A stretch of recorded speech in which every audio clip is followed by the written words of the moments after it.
Yes, good evening, good evening.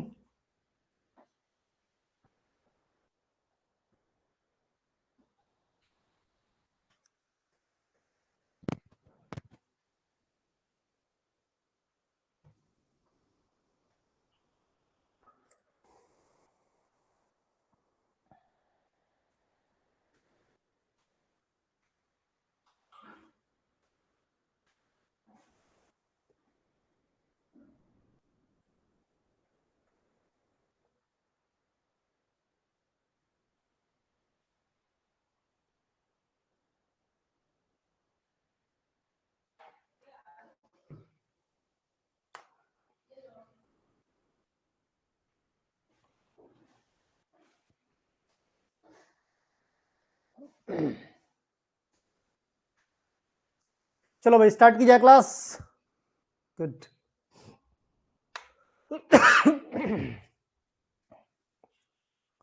देखो, आज जो है लास्ट टॉपिक है। कौन सा? Antitussive agent. एंटीटसिव एजेंट के बाद यूनिट नंबर 7 तुम्हारी पूरी तरीके से खत्म हो जाएगी। देखो, यहाँ पे एक डॉगी बना है और खांस रहा है ना? तो एक तरीके से यस, आज जो है बहुत बड़ा दिन है फार्मेसी के स्टूडेंट के लिए, क्योंकि Indian father of pharmacy professor ML Shroff का आज जो है 122वां जन्मदिन है ना? 122वां जन्मदिन है। तो मॉर्निंग में भी मैंने हालांकि विश कर दिया था, पर ठीक है, एक बच्चे ने याद दिला दिया। तो नेशनल फार्मेसी एजुकेशन डे के नाम से मनाया जाता है हमेशा। कब? 6 मार्च को। ठीक है, हमेशा कब मनाया जाता है? 6 मार्च को। एग्जाम याद रखना, 6 मार्च प्रोफेसर एमएल श्रॉफ का बर्थ डेट है। चलो भाई, एंटीटसिव देखो क्या है। बेसिकली कफ को अभी तक हमने क्या देखा? अभी तक हमने देखा ब्रोंकोडाइलेटर्स देखे हमने, एक्सपेक्टोरेंट देखे हमने, म्यूकोलिटिक एजेंट देखे। इन सभी तरीकों से, जितने भी हैं, तीनों तरीकों से क्या हो रहा था? कफ या म्यूकस को बाहर निकाला जा रहा था। क्या किया जा रहा था? एक्सपेल आउट किया जा रहा था, बॉडी से बाहर निकाला जा रहा था। आज का जो टॉपिक है दैट इज एंटीटसिव। इसको हम बोल सकते हैं cough suppressant. Cough suppressant means cough को सप्रेस कर देता है। तो ये कैसे डिसाइड करेंगे? प्रखर, तुम्हारे यहां सेलिब्रेशन भी हुआ है, कंपटीशन कराया गया है, बिल्कुल मैक्सिमम कॉलेज में सेलिब्रेट हमने भी तो किया है। अगर देखा जाए तो हमने सेलिब्रेट कैसे किया भाई? हमने बाकायदे 200 का डिस्काउंट कूपन दे दिया सभी सब्जेक्ट में। भाई डे है, स्पेशल बनाना है, तो अपने अपने लेवल पे सभी लोग करते हैं। हमने क्या किया? कुछ नहीं, अपने लेवल पे सभी कोर्स जो भी आज के दिन परचेस करेंगे 200 रुपए का कूपन दे दिया।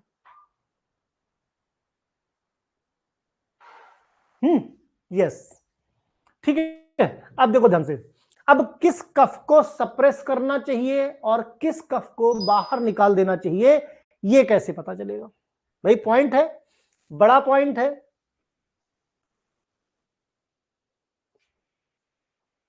तो वो चीज देखते हैं हम लोग कि कैसे डिसाइड करेंगे कि पेशेंट को एक्सपेक्टोरेंट देना है या एंटीटसिव देना है ना? दोनों कफ के लिए काम करते हैं, दोनों खांसी को ठीक करने के लिए काम करते हैं। इसमें है ना? तो दोनों देखो, कफ क्या है? दो तरीके के हैं। कफ क्या है? दो तरीके के होते हैं। एक होता है तुम्हारा प्रोडक्टिव कफ, दूसरा होता है तुम्हारा non productive. Non productive cough, ठीक। अब ये नई बला कौन सी है भाई? प्रोडक्टिव और नॉन प्रोडक्टिव। देखो ध्यान से, प्रोडक्टिव कफ का मतलब कुछ पॉजिटिव, कुछ पॉजिटिव मतलब अच्छा है, कुछ अच्छा हो रहा है, यानी यहां पे कफ निकलना अच्छा हो रहा है।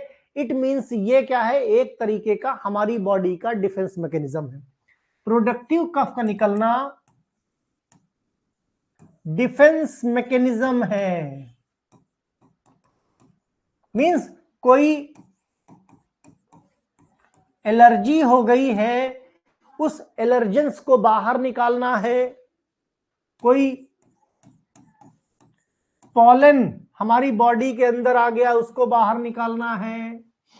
किसी तरीके का कोई ऐसी चीज जो बॉडी में है और उसको बाहर निकालना जरूरी है।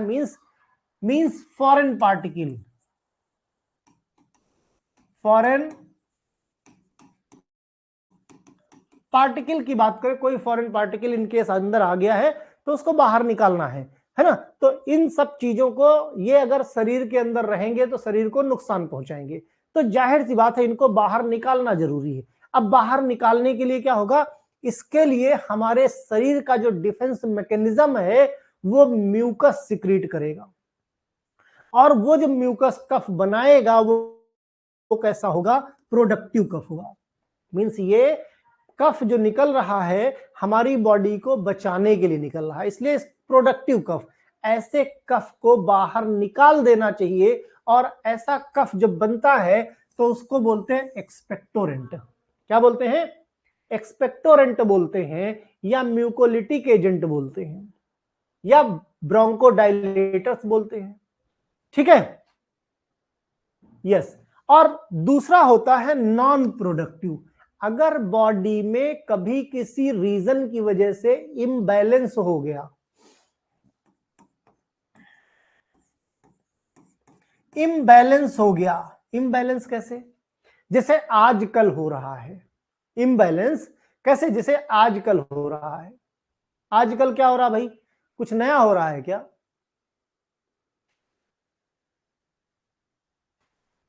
एक मोबाइल नंबर से तीनों क्लास अटेंड की जा सकती हैं। अगर तीनों क्लास का सब्सक्रिप्शन होगा तो तीनों बिल्कुल की जा सकती हैं, क्यों नहीं की जा सकती, है ना।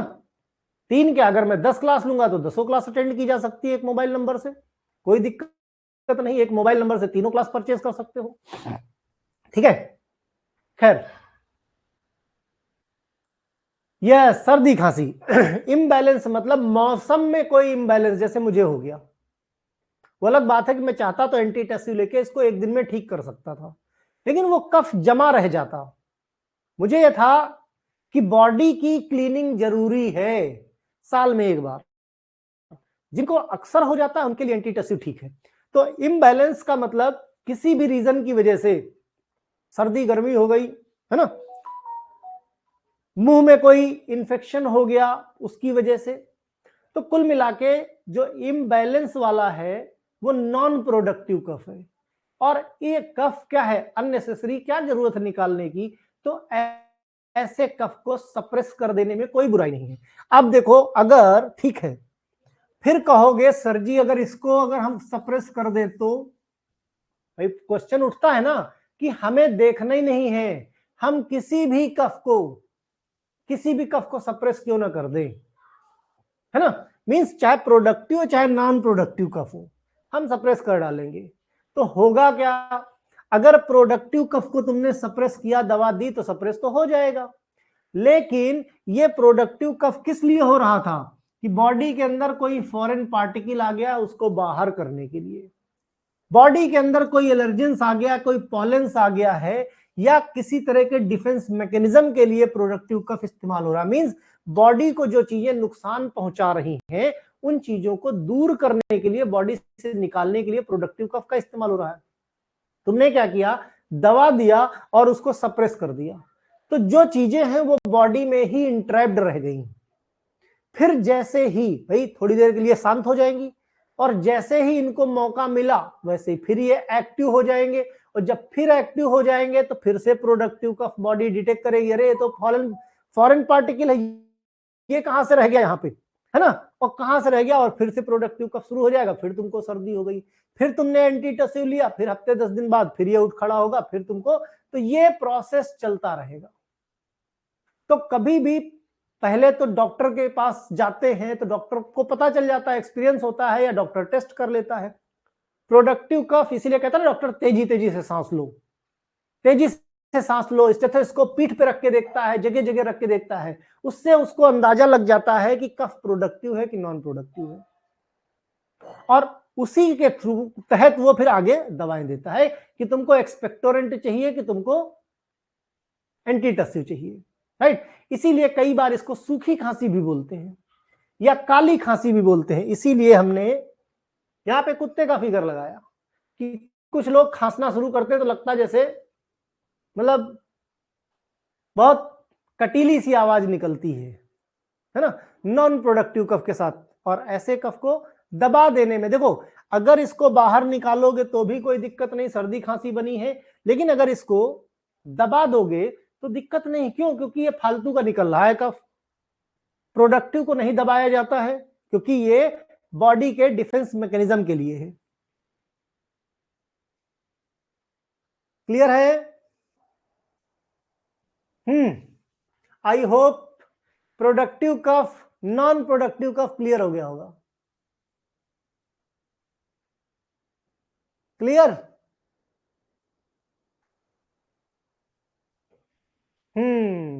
चलो भाई, तो एंटीटसिव ऐसी दवाएं हैं जो खांसी को दबाती हैं, खांसी को दबाती, कफ की वजह से जो खांसी आती है उसको दबा देती हैं, जिन्हें कफ सप्रेसेंट के रूप में भी जाना जाता है। एंटीटसिव को कफ सप्रेसेंट क्यों? क्योंकि ये नॉन प्रोडक्टिव होती हैं। ऐसा माना जाता है कि एंटीटसिव मस्तिष्क में स्टेम में स्थित खांसी के लिए एक समन्वय क्षेत्र को बाधित करता है, क्योंकि इसका जो रिफ्लेक्स एक्शन है वो कहां से जनरेट होता है? हमारे मेडुला ओब्लॉन्गाटा से होता है। कहां से होता है? मेडुला ओब्लॉन्गाटा से होता है। हालांकि इसके लिए कई बहुत सारी रिसर्च की गई है, काफी कुछ ऐसा है जो अननोन है, अभी भी उन पे रिसर्च चल रही है। इनका उपयोग विवाद में रहित नहीं है, मींस केवल क्लियर है, सूखी खांसी, परेशान करने वाली खांसी के लिए ही माना जाता है कि जिसमें बलगम का उत्पाद शामिल नहीं है। मींस ज्यादातर सूखी खांसी, कुछ श्वसन रोगों के कारण उन्हें बलगम पैदा करने वाली खांसी को एंटीटसिव दवाओं से दबाना खतरनाक हो सकता है। दबाना खतरनाक किन के लिए हो सकता है? जो प्रोडक्टिव कफ होते हैं। तो प्रोडक्टिव कफ को दबाना नहीं चाहिए, उसके लिए एक्सपेक्टोरेंट चाहिए, वो बॉडी से निकल जाए, वही अच्छा है।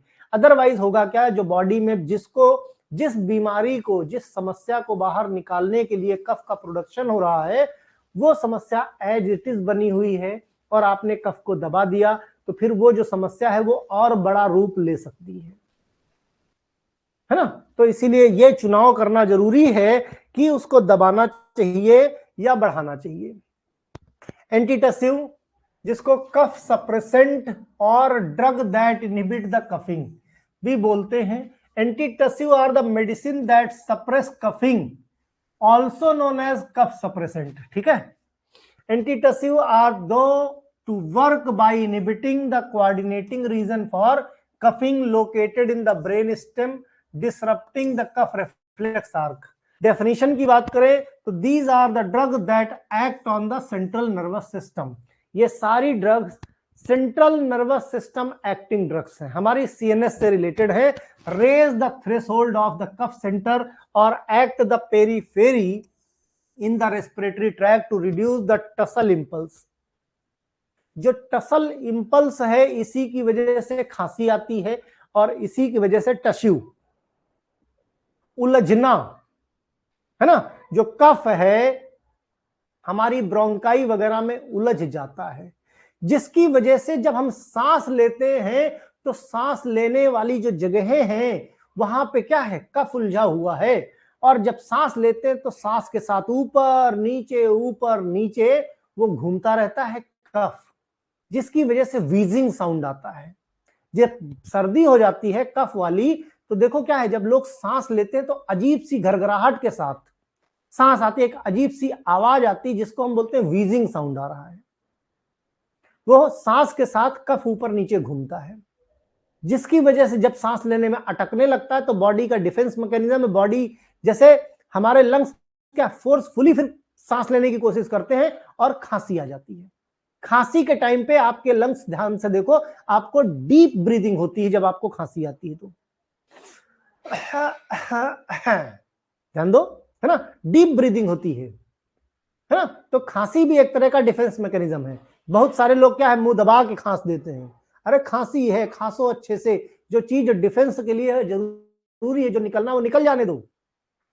Okay, actually cough is commonly symptom of airway disease, means हमारी सांस लेने की नली में किसी तरह की अगर कोई समस्या है तो उसके लिए क्या है, कफिंग होनी शुरू हो जाती है। But its mechanism are poorly understood, लेकिन ये कैसे होता है एग्जैक्टली इसका जो मैकेनिज्म है वो क्लियर नहीं है ना। Viral infection of the upper respiratory tract are most common cause of coughing. Viral cough is usually self limiting and commonly patient medicated. देखो जो वायरस है, वायरस अगर अपर रेस्पिरेटरी ट्रैक्ट पे है तो उसकी वजह से भी कफिंग होती है ना। तुमको तो कभी हुआ नहीं है ना विजय, है ना। तो भाई अपर रेस्पिरेटरी ट्रैक पे कभी वायरल इन्फेक्शन अगर हुआ तो जो कि मोस्ट कॉमन काज है कफ का। अब अपर रेस्पिरेटरी ट्रैक्ट वायरल इन्फेक्शन, अगर ध्यान हो 2019 कोविड-19, है ना, बहुत खतरनाक वायरस, अपर रेस्पिरेटरी ट्रैक्ट से लेकर लोअर रेस्पिरेटरी ट्रैक्ट तक जाता था। अपर रेस्पिरेटरी ट्रैक्ट पे उसका इन्फेक्शन होता था और यह भी कैसी बीमारी थी, सर्दी खांसी की बीमारी थी। भाई देखा जाए तो वायरल रेस्पिरेटरी ट्रैक्ट डिजीज थी। भाई कोविड-19 का जो वायरस था ये क्या काम करता था, रेस्पिरेटरी ट्रैक्ट का डिजीज है ना, ठीक। यूजुअली और इसमें एंटीबायोटिक नहीं देना चाहिए, ये वायरस है, एंटीबायोटिक बैक्टीरिया के लिए होती है। इसमें कौन सी दवा देनी चाहिए, एंटीवायरल देनी चाहिए, एंटी वायरल देनी चाहिए। याद होगा तुम लोगों को रेमिडेसिविर, रेमिडेसिविर की काला बाजारी, जो दवा का पत्ता 100-150 रुपए का मिलता था वो दवा का पत्ता 25-25 हजार रुपए में लोगों ने खरीदा है। याद है, न्यूज में दिखाया करते थे काला बाजारी चल रही है एंटीवायरल दवाओं की। सोच के देखो 100-125 रुपए का पत्ता 25-25 हजार रुपए में बिक रहा था। जो ऑक्सीजन के सिलेंडर हॉस्पिटल में एक किनारे पड़े रहते हैं, कोई पूछता नहीं है उनको, वो ऑक्सीजन के सिलेंडर लाखों में बिक रहे थे। ये महामारी होती है। मतलब सोच के देखो, जिस ऑक्सीजन की जीवन में कभी वैल्यू होगी, लोग पेड़ इस तरह काटते चले जा रहे हैं जैसे हमें उनको पहचानते नहीं, हमारा उनसे कोई नाता नहीं है। बहुत सारे लोगों ने प्लांटेशन शुरू कर दिया, जिनके यहाँ जगह नहीं, घरों में बहुत सारे प्लांट लगाए। कोविड के बाद लोगों को गांव की वैल्यू पता चली। अदरवाइज पहले सिर्फ लोग गांव से शहर भागते थे, लेकिन कोविड के बाद लोगों ने गांव की तरफ भी, एटलीस्ट जो गांव बेच के शहर आ रहे थे वो बंद कर दिया। इवन मेरे अपने काफी फ्रेंड जो दुबई में फार्मा की जॉब करते थे, दुबई में एक बहुत बड़ी कंपनी लाइफ केयर फार्मा, नाम सुना होगा जो फार्मेसी फील्ड के होंगे, है ना। तो लाइफ केयर फार्मा में मेरे काफी सारे फ्रेंड्स काम करते थे, क्योंकि लाइफ केयर फार्मा बहुत दुबई की है, इंडियन लोगों को काफी अपॉर्चुनिटी देती है और बहुत अच्छी सैलरी देती है। शुरुआत ही वहां लाखों से होती है, क्योंकि इंडियन रुपीस के हिसाब से वहां महंगा है ना।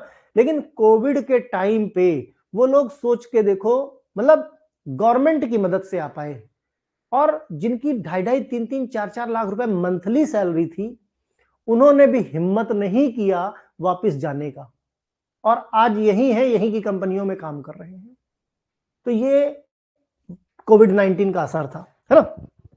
तो कुल मिला के ऐसे में क्या है, एंटीबॉडी न दे, एंटीबायोटिक न देके क्या है, एंटीवायरल ड्रग दी जाती थी। एंटीटसिव का क्लासिफिकेशन की बात करें तो देखो, एक सेंट्रल एक्टिंग एंटीटसिव है, एक पेरिफेरल एक्टिंग तो भाई central acting, central nervous system, central nervous system दो चीजों से मिलकर बना है, किससे किससे, ब्रेन और स्पाइनल कॉर्ड से। Central nervous system.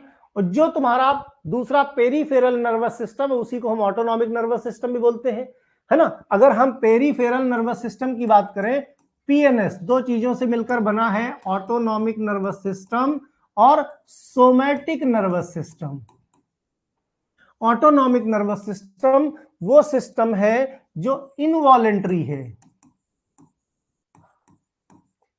जो इनवॉलेंट्री है, मींस अनैच्छिक है, हमारा कोई कंट्रोल नहीं होता है। सोमैटिक नर्वस सिस्टम क्या है, ये वॉलेंट्री है, ये वॉलेंट्री सिस्टम है, मींस हमारी इच्छा पे है, जैसे हमारा स्केलेटल मसल। क्लियर। तो ये तुम्हारा सेंट्रल नर्वस सिस्टम और पेरीफेरल नर्वस सिस्टम किस पे है, ऑटोनॉमिक नर्वस सिस्टम और somatic nervous system. Autonomic nervous system involuntary, somatic nervous system voluntary, means ये इच्छा के, हमारे इच्छा के हिसाब से चलता है। हमारा मन होगा हाथ फैलाएंगे, हमारा मन होगा हाथ नहीं फैलाएंगे, हमारा मन होगा मुंह चलाएंगे, हमारा मन होगा मुंह बंद रखेंगे। तो ये वॉलेंट्री हो गया। इनवॉलेंट्री अनैच्छिक, हम कहें हार्ट को ना भाई अब रुक जा मत धड़को, हम कहते हैं डाइजेस्टिव सिस्टम को ना भाई अभी डाइजेस्ट नहीं करना है, थोड़ा सा घर में खाना बचा है 3-4 दिन थोड़ा थोड़ा करके डाइजेस्ट करो, 3-4 दिन तक एनर्जी बनी रहे, तो ऐसा नहीं हो सकता है ना, वो सब क्या है, इनवॉलेंट्री है। ठीक है। Excuse me. Centrally acting antitussive में आते हैं दो चीजें, एक ओपियोइड, ओपियोइड एंटीटसिव जिसको हम नार्कोटिक एंटीटसिव भी बोलते हैं, दूसरा नॉन ओपियोइड या नॉन नार्कोटिक। ओपियोइड में बोले तो कोडीन हो गया, फुल कोडीन हो गया, इथाइल मॉर्फिन हो गया और मॉर्फिन हो गया, बहुत इंपॉर्टेंट ड्रग्स है, सारी नार्कोटिक कैटेगरी की ड्रग है। ठीक है। और नॉन ओपियोइड में नेस्कैपिन हो गया, डेक्स्ट्रोमेथॉर्फेन हो गया, ऑक्जेलिडीन हो गया और प्रोपोक्सीफेन हो गया। 3-4 याद भाई, 2-3 इसकी याद कर लो, 2-3 इसकी, बहुत ज्यादा नीड नहीं। फिर पेरीफेरल एक्टिंग में ये किस पे काम करती है, पीएनएस पे, पेरीफेरल नर्वस सिस्टम पे काम करेंगी ये वाली ड्रग्स। एंटीहिस्टामिनिक मींस क्लोरफिनरामिन, डाइफेनहाइड्रामिन और प्रोमेथाजिन। हाइड्रेटिंग एजेंट में स्टीम और एरोसॉल जो बॉडी में पानी की कमी को दूर करते हैं।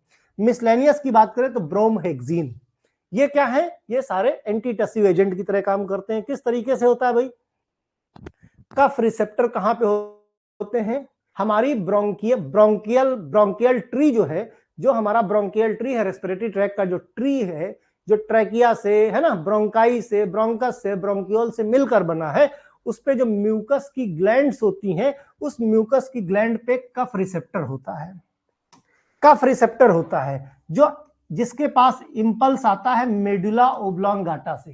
कहां पे इंपल्स आता है, किसके कंट्रोल में होता है ये होता है कंट्रोल में मेडुला ओब्लॉन्गाटा की। ठीक। Then autonomic sequence of event is triggered by medulla.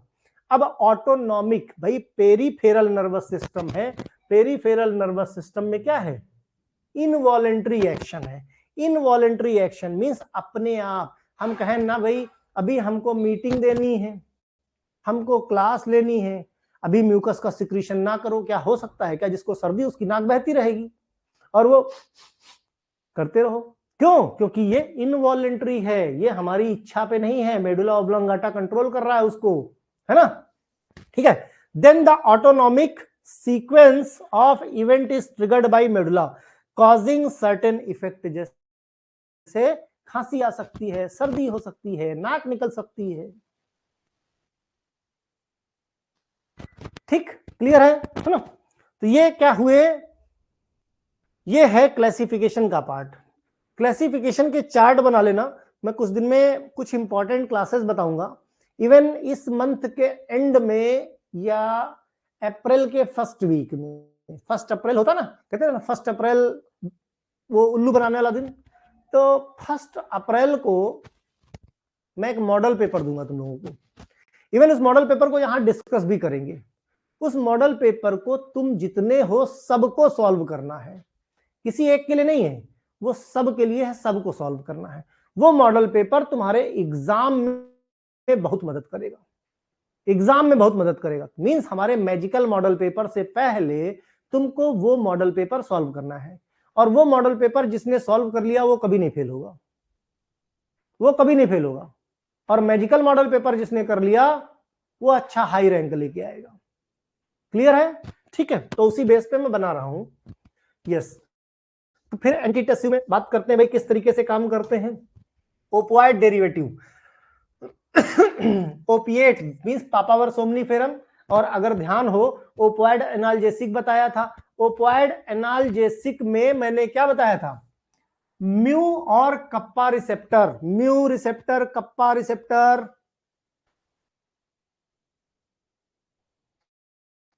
PDF भी डाल दीजिएगा सबका।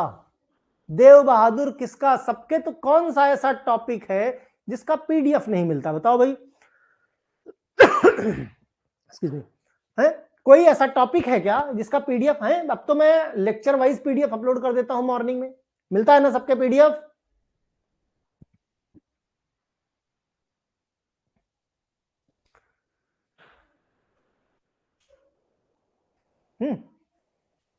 यस ब्रिजेंस, सभी, चाहे तुम दुनिया में जिस बोर्ड के लिए हो, सभी बोर्ड के लिए होगा। बाद में सभी बोर्ड के अपने अपने मैजिकल मॉडल पेपर होंगे जो तुम्हारे लिए बहुत मदद करेंगे, है ना। अभी फिलहाल एक ऑब्जेक्टिव और वो एक को टेस्ट समझ लो। उस पेपर को तुमको क्या करना रहेगा, 3 घंटे में सॉल्व करना रहेगा। पहला काम होगा, पहली सीरीज में तुम क्या करोगे, ढूंढ ढूंढ के किताब से या वीडियो से उनके नोट्स बना लोगे। ठीक है, नोट्स बना लोगे उस मॉडल पेपर के, फिर उस नोट्स को तुम रट लोगे, और रटने के बाद जब तुमको ये कंफर्टेबल हो जाए कि अब मुझे सब आता है, फिर क्या करोगे, टाइम घड़ी पहनोगे और घड़ी में 3 घंटे का समय सेट करोगे और उसको 3 घंटे में करने की कोशिश करोगे।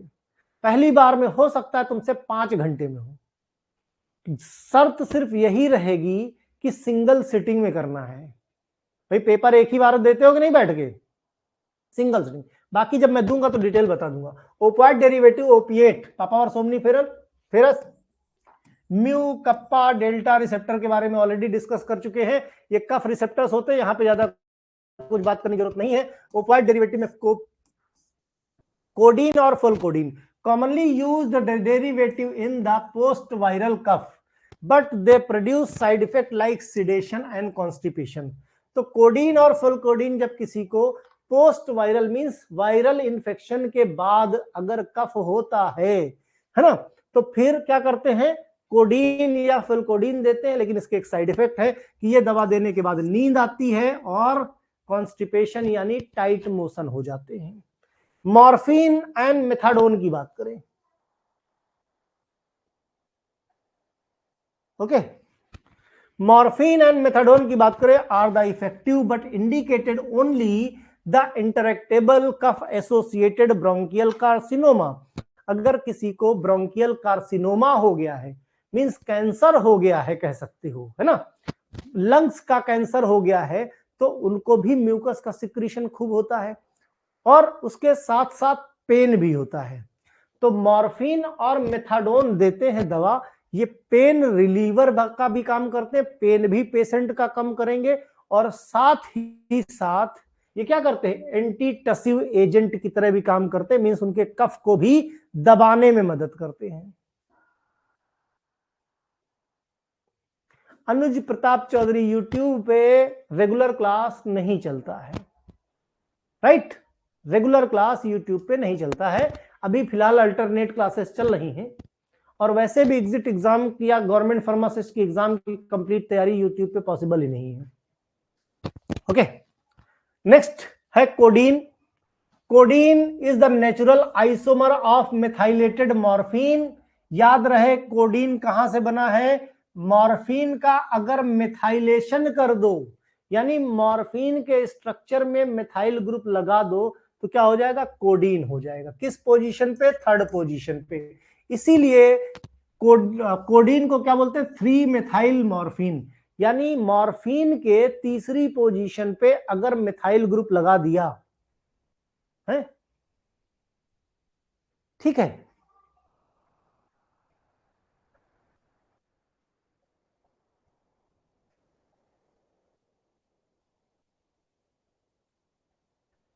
ठीक है, हाँ क्लियर है कि नहीं भाई। जो मॉर्फिन है,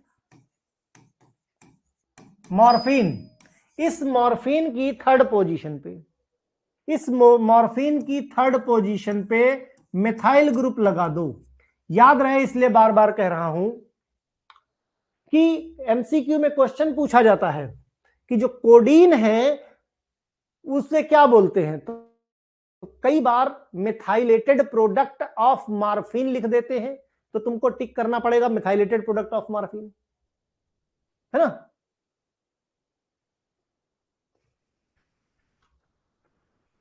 ठीक, मॉडल पेपर एग्जाम के कितने दिन पहले, मैं दूंगा ही नहीं मॉडल पेपर, किसी को कोई मॉडल पेपर नहीं दूंगा। यहां पढ़ने आते हो तुम लोग कि मॉडल पेपर लेने आते हो। अब बताया ना, बहुत ज्यादा क्वेरी, जब बहुत ज्यादा डिमांड हो जाती है तो मामला गड़बड़ हो जाता है। मैं जब मार्केट निकलता हूं बच्चों के साथ ना, वो बच्चे बोलते पापा ये चाहिए, पापा ये चाहिए, पापा ये चाहिए, और जब ज्यादा चीजें हो जाती तो मैं बोलता हूं अब कुछ नहीं मिलेगा। तो अब बच्चे होशियार हो गए हैं, एक दो बार बोल देंगे, उनको मालूम है ज्यादा बार हो जाएगा तो कैंसिल, है ना। अब तुम लोग पीछे पड़ जाओ, नहीं मॉडल पेपर, मॉडल पेपर क्यों दूं मॉडल पेपर, भाई पढ़ाने में कोई कमी हो तो बताओ। कोई कह दे कि नहीं मैं अच्छा नहीं पढ़ाता हूं, कोई कह दे XYZ, जब अच्छा पढ़ाता हूं तो मॉडल पेपर की क्या जरूरत है तुम लोगों को, है जरूरत क्या, नहीं पढ़ो, ठीक। इसलिए सब मिलेगा लेकिन शांति से। अब ऐसा ना हो कि तुम बाकी सब छोड़ के खाली मॉडल पेपर के पीछे पड़ जाओ। मॉडल पेपर से डिप्लोमा पास कर लोगे, एग्जिट एग्जाम का क्या करोगे, और बिना एग्जिट एग्जाम के कोई फायदा नहीं होगा, चाहे तुम डिप्लोमा चाहे जो कर लो। क्लियर। इसलिए तुम लोगों से अच्छे मेरे बच्चे हैं, तुमसे ज्यादा समझदार है, इतने दिन से पढ़ रहे हो तुम लोग ये चीज समझ नहीं पाए अब तक। मेरे यहाँ चाहे छोटे वाले चाहे बड़े वाले, किसी से पूछ लो क्या क्या चाहिए, वो कभी भी दो चीज से ज्यादा तीसरी चीज बोलेंगे नहीं, उनको मालूम है ज्यादा चीजें हो गई तो कैंसिल।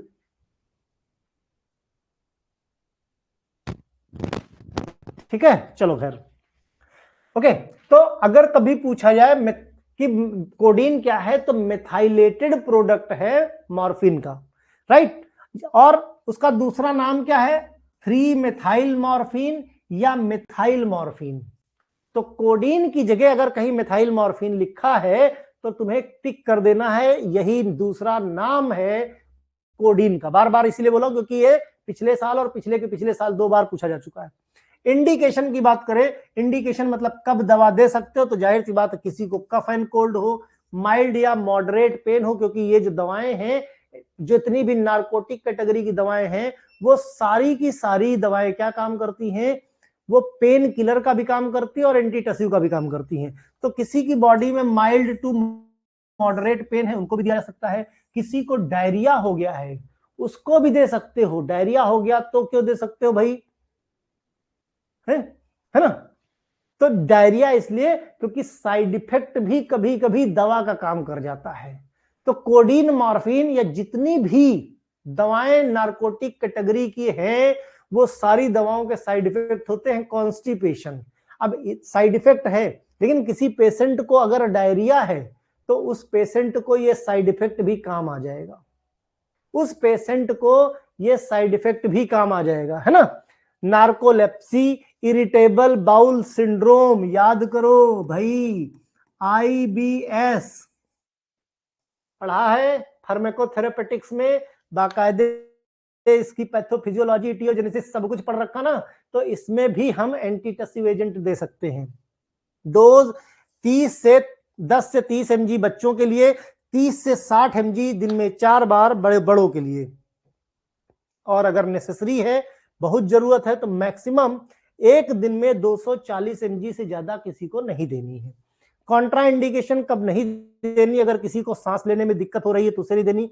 कोई ब्रेस्ट फीडिंग इन्फेंट है ना, कोई मदर है जो बच्चे को फीड कराती है, तो उसको भी ये एंटीटसिव नहीं देना है।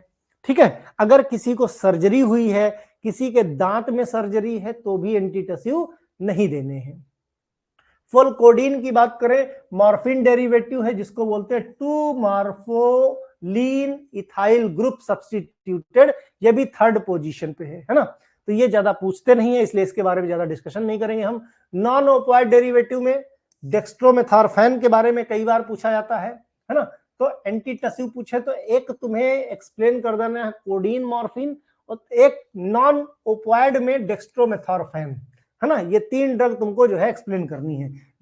अच्छा, दूसरा क्या है कि देखो, हम फार्माकोलॉजिकल एक्शन की बात बहुत नहीं कर रहे हैं, क्योंकि ये जो कैटेगरी है ना एंटीटसिव, या जो कैटेगरी है एक्सपेक्टोरेंट, इन दवाओं का बाकी बॉडी के पार्ट पे कोई बहुत बड़ा प्रभाव नहीं पड़ता, राइट, दूसरे फंक्शन को इंटरफेयर नहीं करते। इसीलिए हम ये नहीं बात करते कि एंटीटसिव का किडनी पे क्या रोल है, एंटीटसिव का लंग्स पे क्या रोल है, एंटीटसिव का स्केलेटल मसल पे क्या रोल है, राइट, हम स्पेशली इसी पे स्टिक होके हैं। तो डेक्स्ट्रोमेथॉर्फैन इज एंटीटसिव यानी cough suppressant drug, one of the active ingredient of many OTC medication. Over the counter drug बहुत सारी हैं जो सर्दी खांसी में आती हैं, अगर आप इंग्रेडिएंट चेक करोगे तो डेक्स्ट्रोमेथॉर्फैन जरूर उसमें देखने को मिलेगा। दवा टैबलेट के फॉर्म में, स्प्रे के फॉर्म में, लोजेंजेस के फॉर्म में, सिरप के फॉर्म में, हर तरह से मार्केट में अवेलेबल है। डोज की बात करें तो 10 से 20 mg, बच्चों के केस में बात करें तो 2 से 6 साल के बच्चों में 2.5 से 5 mg और 6 से 12 साल के बच्चों में 5 से 10 mg तक दिया जा सकता है। कॉन्ट्राइंडिकेशन हमने हमेशा बताया, कोई भी कॉन्ट्राइंडिकेशन में क्या लिखना, यूनिवर्सल। अगर कोई पेशेंट हाइपर सेंसिटिव है ड्रग से तो उसको नहीं दे सकते, कोई प्रेग्नेंट लेडी उसको नहीं दे सकते, कोई ब्रेस्ट फीडिंग मदर है, कोई बच्चे को फीड कराती है तो उसको नहीं दे सकते। ये 3-4 केस ऐसे हैं जो कॉन्ट्रा इंडिकेशन में सभी केस में तुमको लिखने हैं। इंडिकेशन वही होता है जो बीमारी मींस कौन से सिम्टम में, तो भाई ये एंटीटसिव है, कब दोगे, जब नॉन प्रोडक्टिव कफ हो, जब कब दोगे, जब किसी को कफ से रिलीफ चाहिए, किसी को कॉमन कोल्ड हो जाए, किसी को फ्लू हो जाए, या अदर कोई कंडीशन है, इस नॉन प्रोडक्टिव कफ प्रोड्यूस हो रहा है, तो उसको ठीक करने के लिए एंटीटसिव एजेंट में dextromethorphan as a non opioid derivative इस्तेमाल किया जा सकता है, राइट। नोस्कैपिन ये सब कोई जरूरी नहीं है ना, इंपॉर्टेंट मैंने जो थे वही तुमको 3 बता दिए हैं। एमसीक्यू पे अगर बात की जाए तो एमसीक्यू इस पे दिए हुए हैं, ये एमसीक्यू पीडीएफ के फॉर्म में मिल जाएंगे, इनके आंसर भी बताओ भाई। चलो अच्छा, which class of the bronchodilator primarily act the stimulating beta adrenergic receptor, बताओ बताओ।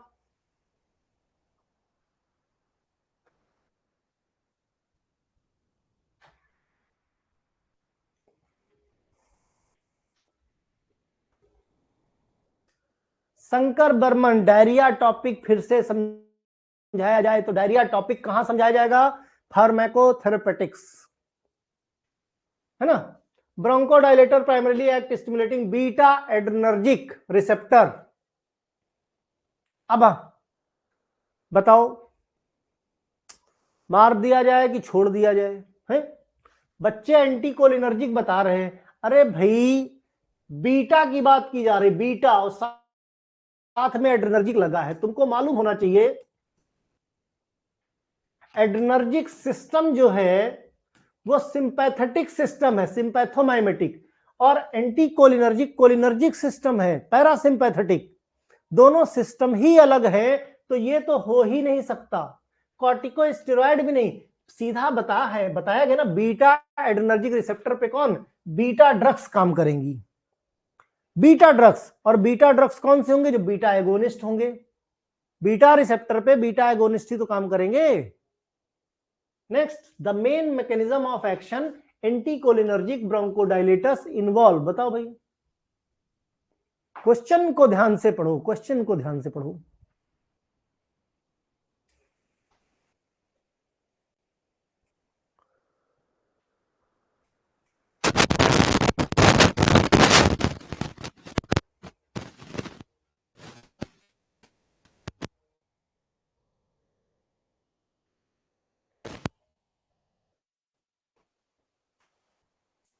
अब देखो फिर तुम लोग गड़बड़ कर रहे हो। क्या लिखा भाई, एंटीकोलिनर्जिक, एंटीकोलिनर्जिक में स्टिमुलेटिंग बीटा कैसे होगा, बीटा रिसेप्टर कोलिनर्जिक सिस्टम में मिलते ही नहीं है। हमेशा ध्यान रखो, मैंने कई बार रिसेप्टर सिस्टम पढ़ाया है, रिसेप्टर सिस्टम में ध्यान रखो, कहीं पर भी कोलिनर्जिक या एंटी कोलिनर्जिक आ जाए तो 2 ही रिसेप्टर की बात करेंगे, एक मस्कैरिनिक और एक निकोटिनिक रिसेप्टर की बात करेंगे, तीसरा कोई रिसेप्टर नहीं। जब कभी एड्रेनर्जिक सिस्टम की बात करें तो यहां पे 2 ही रिसेप्टर की बात होगी, एक अल्फा रिसेप्टर, एक बीटा रिसेप्टर। ये गांठ बांध लो, कोलिनर्जिक सिस्टम को पैरासिम्पैथेटिक सिस्टम बोलते हैं, पैरासिम्पैथेटिक। एड्रेनर्जिक सिस्टम को सिंपैथेटिक नर्वस सिस्टम के थ्रू बोलते हैं, तो सिंपैथोमाइमेटिक बोल सकते हो, माइमेटिक इसको पैरासिम्पैथोमाइमेटिक बोल सकते हो। तो जब पैरासिम्पैथोमाइमेटिक ड्रग्स होंगी तो वो चाहे कोलिनर्जिक हो चाहे एंटी कोलिनर्जिक, दो ही कैटेगरी के रिसेप्टर पे काम करेंगी, एक मस्करिनिक एक निकोटिनिक। जब कभी सिंपैथोमाइमेटिक या एड्रेनर्जिक सिस्टम के बारे में बात करेंगे तो दो ही रिसेप्टर पे बात करेंगे, चाहे अल्फा रिसेप्टर हो चाहे बीटा रिसेप्टर। कल एक काम करते, तुम लोगों की स्थिति देखने के बाद यही पता चलता है कि तुमको और एमसीक्यू की जरूरत है। कल कुछ और इसी टॉपिक से रिलेटेड, इस टॉपिक और इसके प्रीवियस टॉपिक से रिलेटेड एमसीक्यू की प्रैक्टिस कल और कराई जाएगी कल की क्लास में। उसके बाद हम नेक्स्ट सब्जेक्ट में मूव करेंगे, क्योंकि तुम लोगों के जवाब सुन के मैं एकदम हिल गया कि कॉन्सेप्ट तो दिख ही नहीं रहा कहीं, कुछ भी तुक्का लगा रहे हैं। कोलिनर्जिक सिस्टम में एड्रेनर्जिक सिस्टम के रिसेप्टर जोड़ रहे हो, एड्रेनर्जिक सिस्टम में कोलिनर्जिक सिस्टम के रिसेप्टर जोड़ रहे हो। तो इसलिए कल तुमको कुछ और एमसीक्यू कराई जाएगी। तो कल प्योर पढ़ के आना, कल प्योर एमसीक्यू की प्रैक्टिस होगी, तो उससे तुम्हारे हो सकता है कॉन्सेप्ट और बेटर हो जाए, है ना। क्योंकि सिर्फ पढ़ते जाना ही टॉपिक नहीं, मैंने कहा ना ये सब एग्जिट एग्जाम का भी पार्ट है, तो तुमको टॉपिक बहुत क्लियर होना जरूरी है।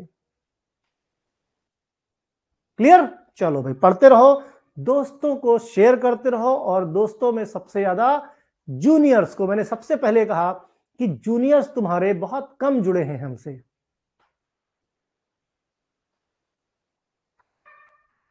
DS कुमार, देखो ऐसा कुछ भी नहीं है, अगर 2021 बैच के हो तो अब तक तुमको पास हो जाना चाहिए। अगर नहीं पास हुए हो तो इसका मतलब तुम्हारी ईयर बैक लगी है, और अगर ईयर बैक लगी है तो तुम्हारा पास होने वाला जो सत्र है वो 24-25 हो जाएगा, और 24-25 सत्र में जो पास होंगे उनको एग्जिट एग्जाम देना पड़ेगा। क्लियर है ना। 24 में पास होने वाले बच्चों को एग्जिट एग्जाम, बोला उसने ना कि 23-24 वाले को देना पड़ेगा। क्लियर?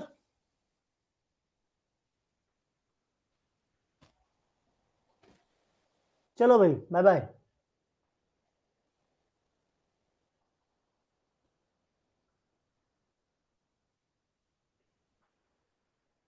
अनुज, कोई टॉपिक नहीं, जो प्रीवियस टॉपिक है उसी में से पूछा जाएगा। झारखंड पुराना बैच है।